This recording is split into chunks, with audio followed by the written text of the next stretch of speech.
This week you were supposed to be getting from me a trio of videos on iconic road-going rally cars. The original plan was to have this released about a month ago. However, there was a problem with one of the vehicles. But that turned out to be a happy accident, because in the month that it took to reshoot that vehicle, I got a phone call from my friends at Audi UK, and they're currently celebrating 40 years of the Quattro brand and asked if I'd like to do something to celebrate that. So I said, actually, yes I would. I have the perfect week to celebrate it, and I know exactly the car that I want. There are few rally cars more iconic than this, the Audi Quattro. Now, I have actually driven a Quattro on the channel before, but it wasn't a proper review. I had a brief go in the 10-valve early left-hand drive Quattro that you may have also seen on Harry's Garage, and by now on Petrol Ped's channel as well. But this is a much later car. This is a 1990, one of the sort of last of line really, and it features a 20-valve engine. It also looks absolutely perfect in this pearlescent white. And the Quattro is a rally legend, but I don't think a lot of people actually remember it quite the way that it was. Statistically speaking, the Quattro is not the dominant force that many of us remember it being. Now, they took home 2 each of both drivers and constructors championships, but if you look at, say, other victors in the 1980s, Lancia were far more dominant. The Quattro might have introduced four-wheel drive to the world of rallying, but once everybody else caught up, the inherent weaknesses in the platform did rather become an issue. It's ironic that perhaps one of the most iconic features of the Quattro was also its biggest Achilles heel back in the day, that glorious 5-cylinder turbocharged engine. It's no slouch. The old 10 valves made around 200 horsepower, this 20 valve 220, and then in competition they made silly amounts of both power and torque, as well as an absolutely unforgettable noise. But the issue is where this thing sat in the car. To make the all-wheel drive thing actually work at all, this engine is slung as far forward as it possibly can be. In fact, these belts are only a couple of centimeters away from the radiator. The entire block sits ahead of the front axle line, meaning the weight distribution in here just isn't very good. When it came up against mid-engined, crazy, bespoke, almost prototype Group B rivals, the Quattro had no chance, no matter what they did to it. A shame. The side profile of the Quattro is absolutely unmistakable. Long before Gene Hunt went anywhere near one of these, it was an iconic car. Now, over its decade-long production run, there were a few changes. The introduction of that 20-valve engine, the changing of the headlights from 4 to 2, and there were some changes on the interior as well, trying to make the car a little bit more upmarket and luxurious. So you have half leather, half fabric with some cool Quattro script on it. You've got an 80s-tastic instrument display and a few nice rally-inspired buttons like the diff lock, which unfortunately doesn't do anything spectacular, just locks up the rear end for low traction situations.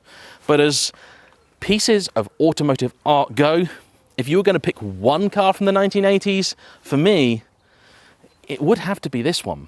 If you're thinking of a car as a classic daily driver, the Quattro does have some serious credibility for that role too. Inside here, you've got genuine room for 4 adults, thanks to a pretty high roofline at the back. And those rear seats, in fact, are very comfortable, more so I think than the ones at the front. Boot space is okay, if not brilliant, but more than enough to take a few people for a long weekend away. And you've got the certainty of that permanent 4-wheel drive system. And it's generally a very nice place to be. You've got a few cool features like this trip computer up here, electric windows, very fancy, and naturally a Blaupunkt stereo system. It's funny, I've also got an Audi A1 on loan at the same time as I have this, and the A1 positively dwarfs the Quattro, yet somehow this feels like the much bigger car. I guess that's what 30 years of safety legislation will do. So it's a game-changing rally car, a star of the small screen, and a highly desirable classic in its own right. But what is the Audi Quattro really like to drive? Let's find out.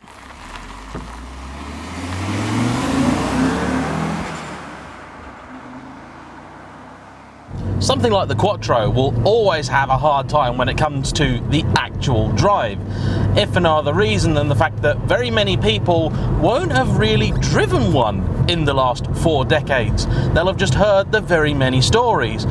a lot of which might have been true in period, but perhaps today are not so relevant. If what you're after is the ultimate driver's car, I'd probably suggest that you look elsewhere. In fact, other vehicles in this very mini-series are probably far better suited to that title.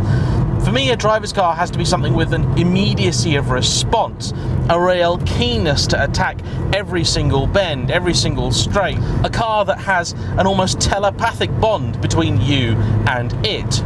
If that is what you're after, the Quattro is going to be about as intoxicating and addictive as a Werther's original. However, if what you're after is a blast from the past, a link directly to how those before us did it, this thing is about as exciting as a Colombian snow globe. It's really quite incredible. You very soon get into a rhythm with the Quattro. There's a deliberate weight and timing to all of the controls. This 20-valve engine's actually reasonably punchy. It pulls fairly hard from about 2 and a bit thousand RPM up to around about 6 and a bit thousand. Now it has to haul along about 1,300 odd kilos of car, which actually isn't particularly light if you consider how old this vehicle is. Many other 1980s cars were quite a bit lighter than the Quattro, with probably much better handling balance, but that was the price that Audi paid for their technological masterpiece.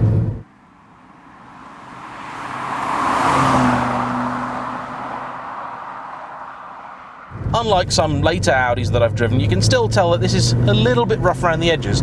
There are creaks and rattles and things that don't quite fit together. This seat in particular doesn't feel very solid. It moves a lot. However, the car is pretty punchy. Up to about 70 or 80 mile an hour, it's more than brisk enough to enjoy. The suspension is exactly what you'd expect from a road-going rally car. It seems to have nearly unlimited travel. I actually went through the owner's manual that Audi supplied with this car, and I was amused to see that it said specifically, this is not an off-road vehicle. It doesn't have enough ground clearance. I can't see them putting that in the manual of an SQ3. The four-wheel drive system is here solely as a performance aid. Now, by default, it has a perfectly even 50-50 torque split, but in difficult situations it can send up to 75% of power either front or rear.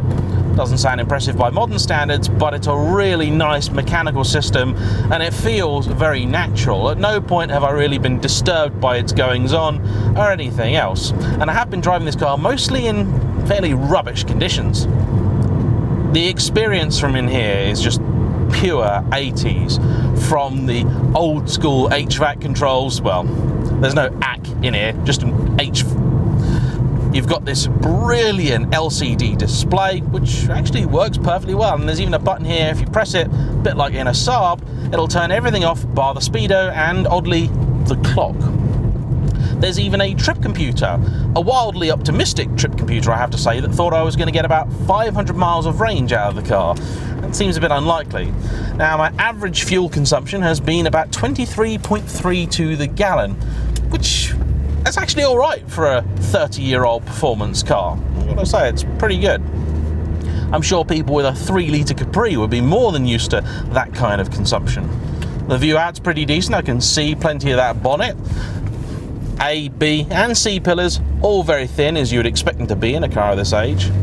And the steering is a very nice weighting, although oddly the steering wheel itself is way off to the side, and that does surprise me for a German car. It's not the sort of thing you'd expect, but I'd say it's a good couple of inches off to my left.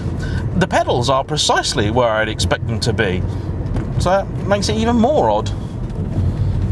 Oh no, through the water splash. Ah, goodbye cameras.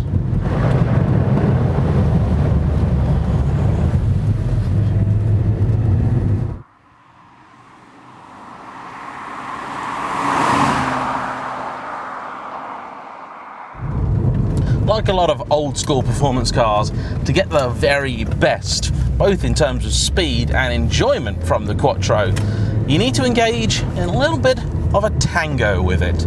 You have to work with it. You have to feel the car moving around. You can sense the weight distribution moving forward, aft, side to side. You need to load it up. You need to be smooth.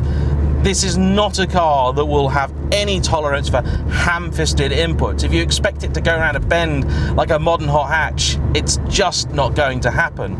You are constantly aware of that huge weight hanging out the front, and you know at all times that that may become an issue, especially when traction is limited, and you remember that you are on very old, or at least old-fashioned, narrow tyres all round.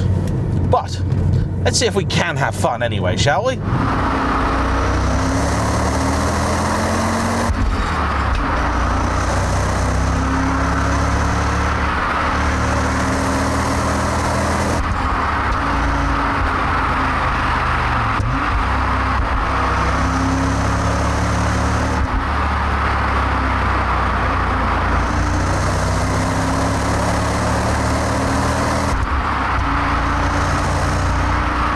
The simple fact is, the relatively low speed of this car simply adds to the enjoyment, because I can drive it harder for longer.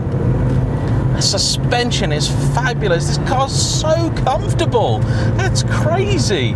Steering is really nice. Yeah, it's not the most connected. There isn't the most feedback, probably because those big chunky sidewall tyres and that soft suspension, but it does exactly what you tell it to.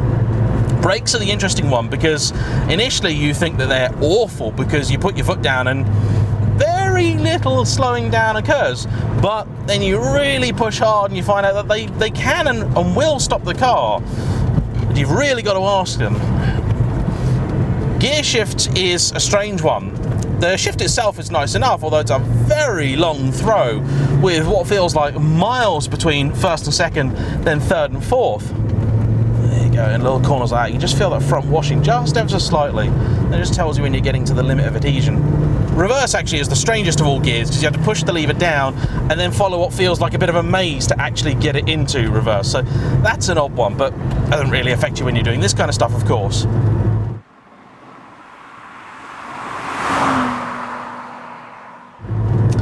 The car's never that noisy, and that is a shame. I want it to sound a little bit fruity and a little bit more like the iconic rally cars that you've heard. In truth, the older 10 valves kind of fit that brief.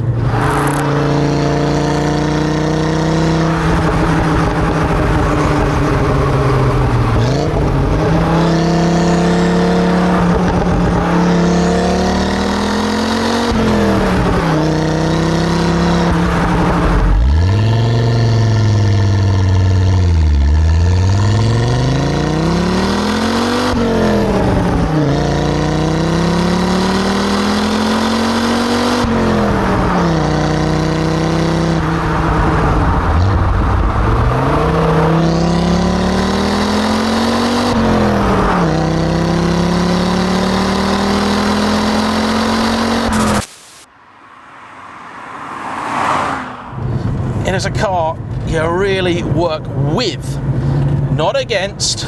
You've got to know where you're going. Don't expect miracles from it, because if you want to suddenly turn, it's just going to refuse. So it does that. It's not going to happen. It just loads up, and by the time you want it to turn, it's far too late. But if you know your road, it is absolutely sensational, and you really do get that feeling of being a bit of a lad from back in the day, or perhaps even an old school rally driver if you're that way inclined. Now, truth be told, I have driven briefly, as I mentioned, that early 10 valve car, and I think that would be the one for me, for the sole reason that it sounds the way I want it to. I'd happily give up 20 horses to make it sound more like the car in my head, because frankly, when it comes to vehicles like this, the speed doesn't come into it. It's all about that nostalgia factor. Does this car excite? And it's for that very reason. If the Quattro is never a car that's done anything for you, don't bother. Don't do it. Seriously, don't, because it's just not going to measure up to the expectations you might have for it.